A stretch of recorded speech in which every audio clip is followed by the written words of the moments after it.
Les amis, le 22 septembre, il y aura le Ballon d'Or. On donnera ce prix convoité par de nombreux joueurs à un joueur censé être le meilleur joueur de la planète foot. Officiellement, un joueur deviendra le meilleur du monde. Enfin, selon un jury de spécialistes qui ne sont d'ailleurs pas toujours d'accord entre eux. Le Ballon d'Or, c'est un peu comme la pizza hawaïenne. Tout le monde a un avis et personne n'est d'accord. Et moi, j'ai un avis très tranché sur cette récompense. Un avis qui n'est pas très positif. Et vous allez le voir, je vais en parler, je vais vous donner mon avis, ce que je pense de ce trophée dans une seconde partie. Et je ne vais pas mâcher mes mots, vous allez voir. Mais dans une première partie, on va voir un peu ce qu'est le Ballon d'Or, comment il est décerné. On va voir ensemble ce que c'est vraiment, qui décide, pourquoi certains hurlent au scandale et comment Pelé ou Maradona n'ont jamais pu le gagner. Spoiler, ça va parler foot, légende et polémique. Alors si vous ne connaissez pas bien quels sont les critères d'attribution, l'histoire de ce Ballon d'Or, et si vous voulez mon avis très tranché, suivez cette vidéo jusqu'au bout. Générique.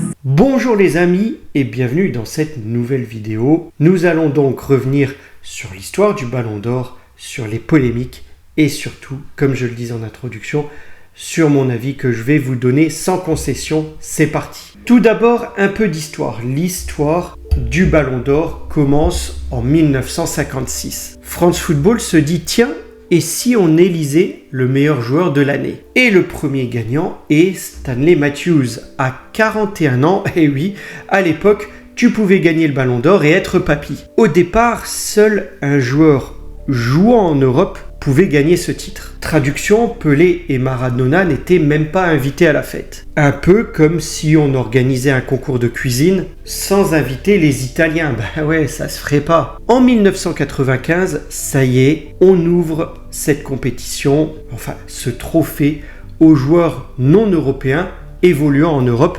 Et il me semble que cette année, le prix est décerné au grand Georges Weah. En 2007, on ouvre à tous les joueurs, peu importe où ils jouent. Entre 2010 et 2015, petite parenthèse puisqu'on assiste à une fusion avec le trophée FIFA. Résultat, plus de paillettes, mais aussi plus de polémiques. Depuis 2016, retour au Ballon d'Or Made in France Football, comme à l'origine. L'origine, le Ballon d'Or, c'est une création de France Football. Alors, comment est attribué ce Ballon d'Or? Le jury, c'est qui? Eh bien, ce sont des journalistes. Pas les joueurs, voyons, pas les coachs, encore moins, pas les supporters, faut pas rêver. Non, des journalistes choisis par France Football. Depuis 2022, seuls les 100 premiers pays au classement FIFA peuvent voter. Eh oui, désolé le bouton, ce sera pas pour cette fois, faudra revenir. Alors, 3 critères essentiels, mais on va revenir plus en détail sur les critères lorsque je vais vous donner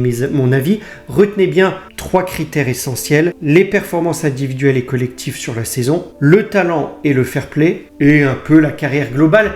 Mais là, je vous le donne en gros, on va y revenir plus précisément. Eh bien, chaque journaliste donne un top 5. Ils attribuent 6 points au premier, 4 points au deuxième, 3 points au troisième, 2 points au quatrième, 1 point au cinquième. On cumule tous les points et le joueur qui a le plus de points gagne le trophée. Et depuis peu, c'est sur la saison et non plus sur l'année civile comme ça avait été le cas par le passé. Donc vous le voyez déjà ces derniers temps, plus besoin de briller en janvier, c'est oublié, on s'en fout.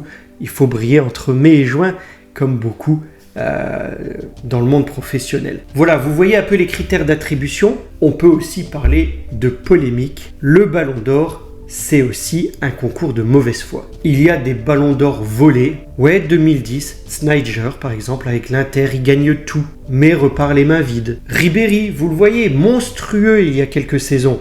Pas de titre. C'est Cristiano Ronaldo qui repart avec le trophée. 2020, Lewandowski survole tout. Mais Covid oblige, pas de cérémonie. Résultat, un trophée fantôme. Et puis il y a le duo Messi-Ronaldo. Entre 2008 et 2023, ils en ont gagné, je crois, 12 à eux deux.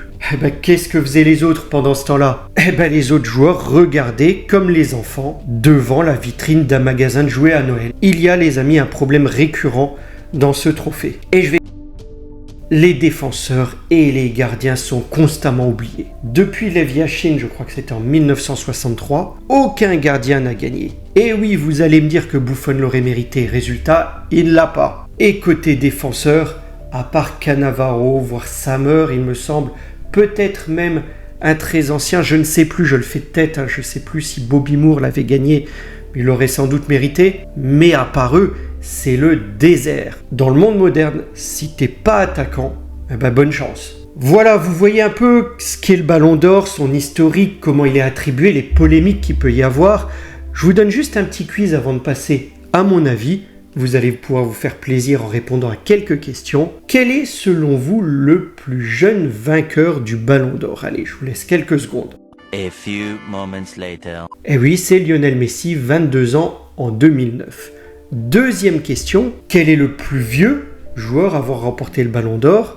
A few moments later. Je l'ai dit, à un moment je l'ai mentionné, Stanley Matthews a 41 ans. Quel est le joueur le plus titré? A few moments later. Question facile, c'était évidemment Lionel Messi, 8 titres. Et enfin, quel est le seul gardien à avoir gagné le Ballon d'Or? Je l'ai dit si vous avez été attentif. A few moments later. Eh oui, Lev Yashin en 1963. Depuis, les gardiens ont plus de chances de voir passer un ovni qu'un Ballon d'Or.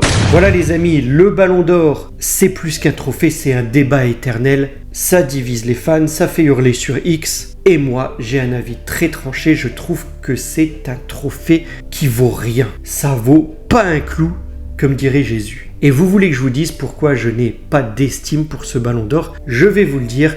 Avant ça, je vais vous partager l'écran et on va regarder attentivement. Voilà, je vous récupère ici et je vous partage l'écran. C'est pour vous montrer d'abord, avant de vous donner mon avis, les critères d'attribution du Ballon d'Or, les amis. Et ça, c'est quelque chose que je ne comprends pas. Je vais vous dire, moi, comment je verrai les points pour attribuer la récompense au meilleur joueur, censé être le meilleur joueur du monde. Alors, on voit effectivement les différents articles ici avec le règlement du Ballon d'Or composé de 9, un texte composé de 9 articles. Et donc, évidemment, les premiers articles sont plutôt généraux. Le Ballon d'Or est organisé par France Football. Ok, je l'ai dit tout à l'heure.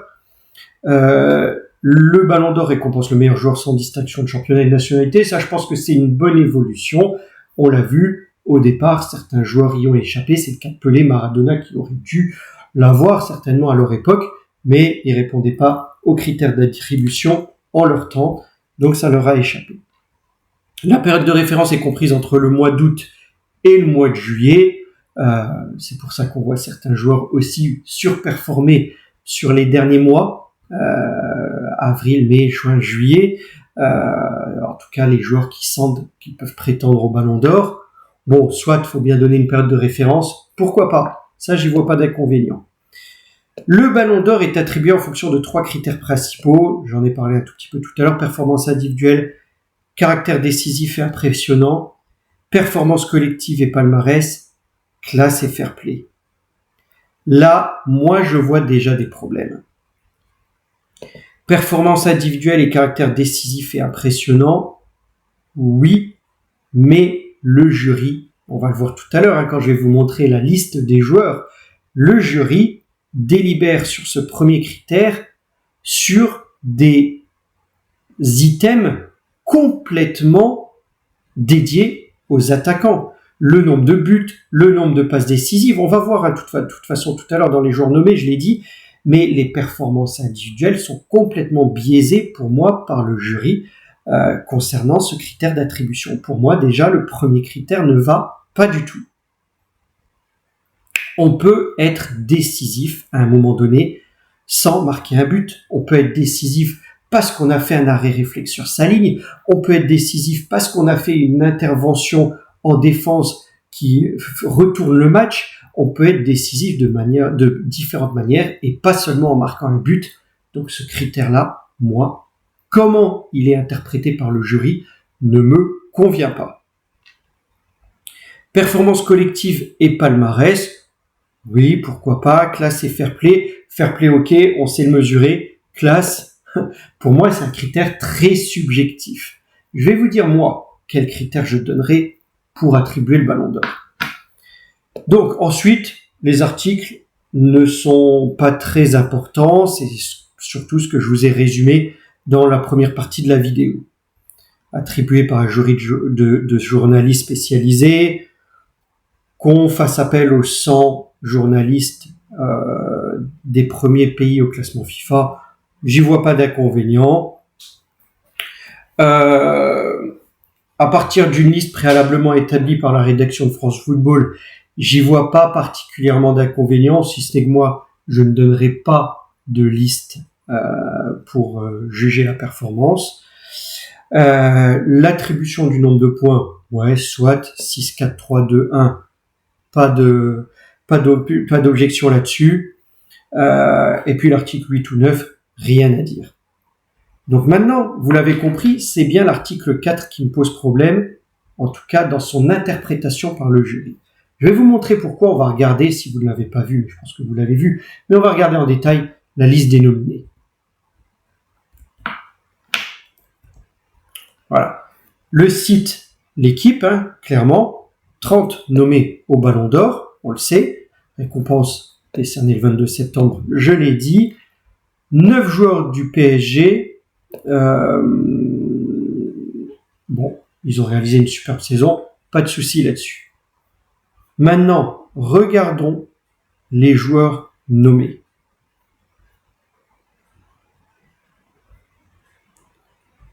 Voilà. Donc, on commence par Bellingham, Jude Bellingham. Normal qu'il soit dans cette liste. 16 buts, 17 passes décisives. Vous voyez, quand je vous dis on récompense surtout l'attaque, on considère que ces items-là sont des critères décisifs et répondent donc à l'article 4 des modes d'attribution des points. Mais non, ce n'est pas uniquement comme ça qu'il faut le voir. Les 15 cartons jaunes, 2 cartons rouges, oui, ça fait partie des critères aussi, le fair play, je l'ai mentionné tout à l'heure. Mais on va passer à d'autres joueurs. Gianluigi Donnarumma, ok, on l'a mis, 55 buts encaissés, 18 clean sheets. Mais pourquoi il n'y a que Donnarumma? C'est décisif, ces critères-là, on est d'accord. 18 clean sheets, c'est décisif. 55 buts encaissés en 55 matchs, ça montre comment il a pu garder les cages, et encore, ça peut dépendre de sa défense. Mais pourquoi on n'a que Donnarumma au poste de gardien dans cette liste? On aurait très bien pu mettre Alisson, qui a réalisé une saison magnifique. On aurait pu très bien mettre Sommer, qui est pour moi sous-coté et qui a réalisé une grande saison avec l'Inter. 3 gardiens n'auraient pas été trop quand on voit qu'il y a une répartition où on a au moins une vingtaine de joueurs offensifs. Et ça, je ne comprends pas. Désiré Doué, Denzel Dumfries. Regardez Denzel Dumfries, latéral à l'Inter de Milan. Bon, il joue un peu en tant que piston, mais 15 buts, 7 passes décisives. À aucun moment, on mentionne le nombre d'interceptions. À aucun moment, on mentionne les duels gagnés. C'est ça aussi un défenseur. On ne mentionne que ses statistiques offensives. Et ça va pas. Ça va pas. Et après, regardez la liste. Je ne vais pas détailler chacun. Guirassy, Gyökeres, Haaland, Hakimi. On a un autre défenseur. Mais encore une fois, 13 buts, 15 passes décisives.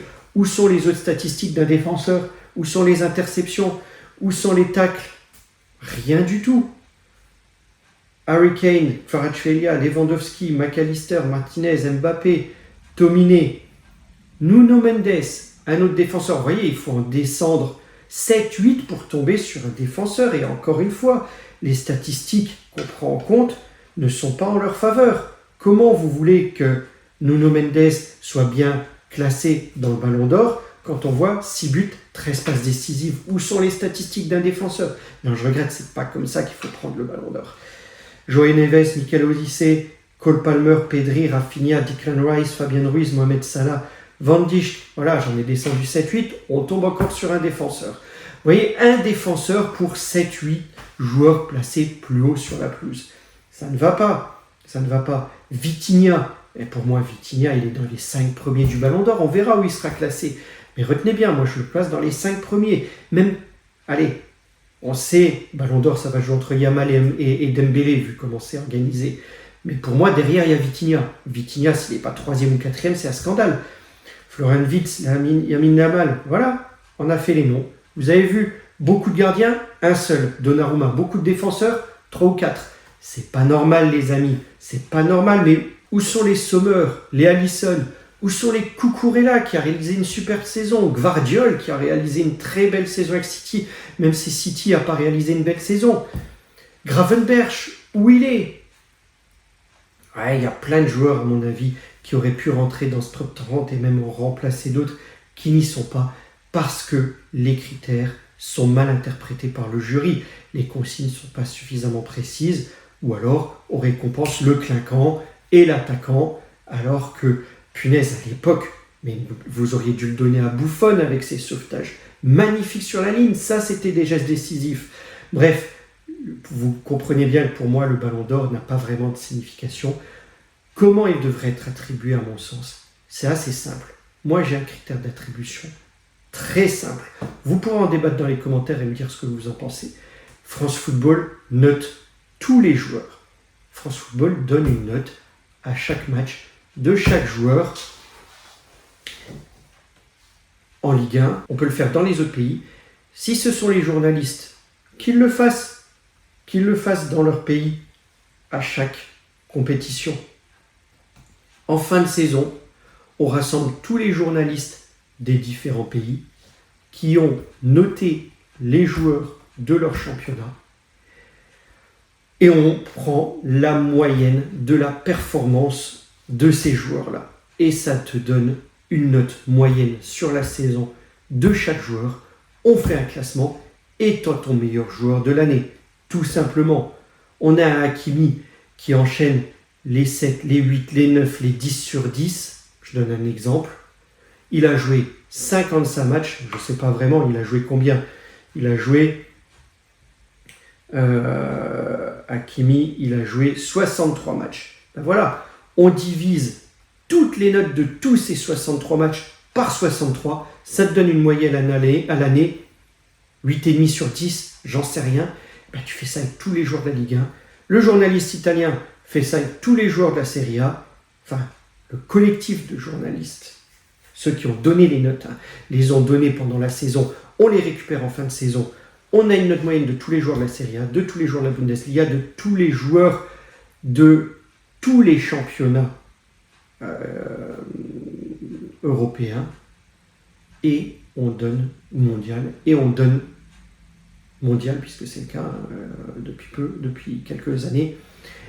Et on donne le classement et on te sort le meilleur joueur. Et ça reste des critères objectifs.